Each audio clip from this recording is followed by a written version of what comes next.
Congratulations, guys. Grabe, magbabalik ulit kayo Yes. sa buwan.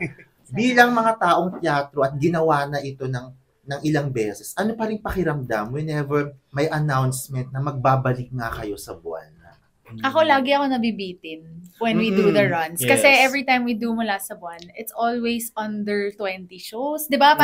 Parang 2 weekends, 3 weekends. So laging may bitin feeling. So every time nakakabalik kami, parang nakaka-excite and nakakakilig. Kasi parang we haven't done it enough. Parang ganyan yung feeling. Oo. Tsaka alam mo yung parang yung feeling na excited kang umuwi. Yes. From sa sobrang nakakapagod na world. Yeah. Direct. Outer space.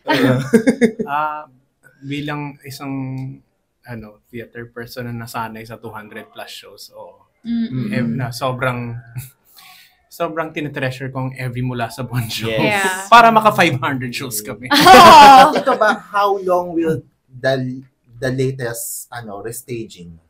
We open August 16 up to September 8 lang. So parang Kabitin pa. Yes. Kabitin pa rin. I mean, if coming from shows like kunyari El Bimbo, nakapag 60 shows in one go, Rock of Ages, at least 80 to 90 at least shows. 80 per run. So parang, tapos paroke na 40 plus shows.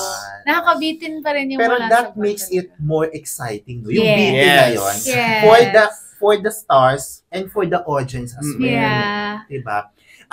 Yung Mula sa Buwan, it has been restaged for quite some time. Ang dami nyo nang ginawang ganito. Sa tingin nyo, bakit hanggang ngayon relevant pa rin yung tema niya?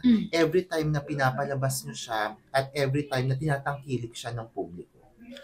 Well, for me, always relevant naman ang tema ng pag-ibig. Yeah.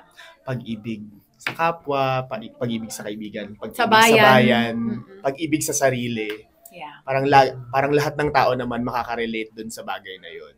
At saka bilang Pilipino, parang dahil ito yung kwento ng Mula sa Buwan, bawat Pilipino makikita nila ang sarili nila kung kanino man. Yes. Kung kay Christian man, kay Roxanne, kay Cyrano, o kay Rosana, kay Gabriela Tato. Yung gano'n, yung parang I think nai-inlove din yung mga tao sa mga characters ng Mula sa Buwan. Kaya every time it comes back, natutuwa at na-excite talaga yung mga tao.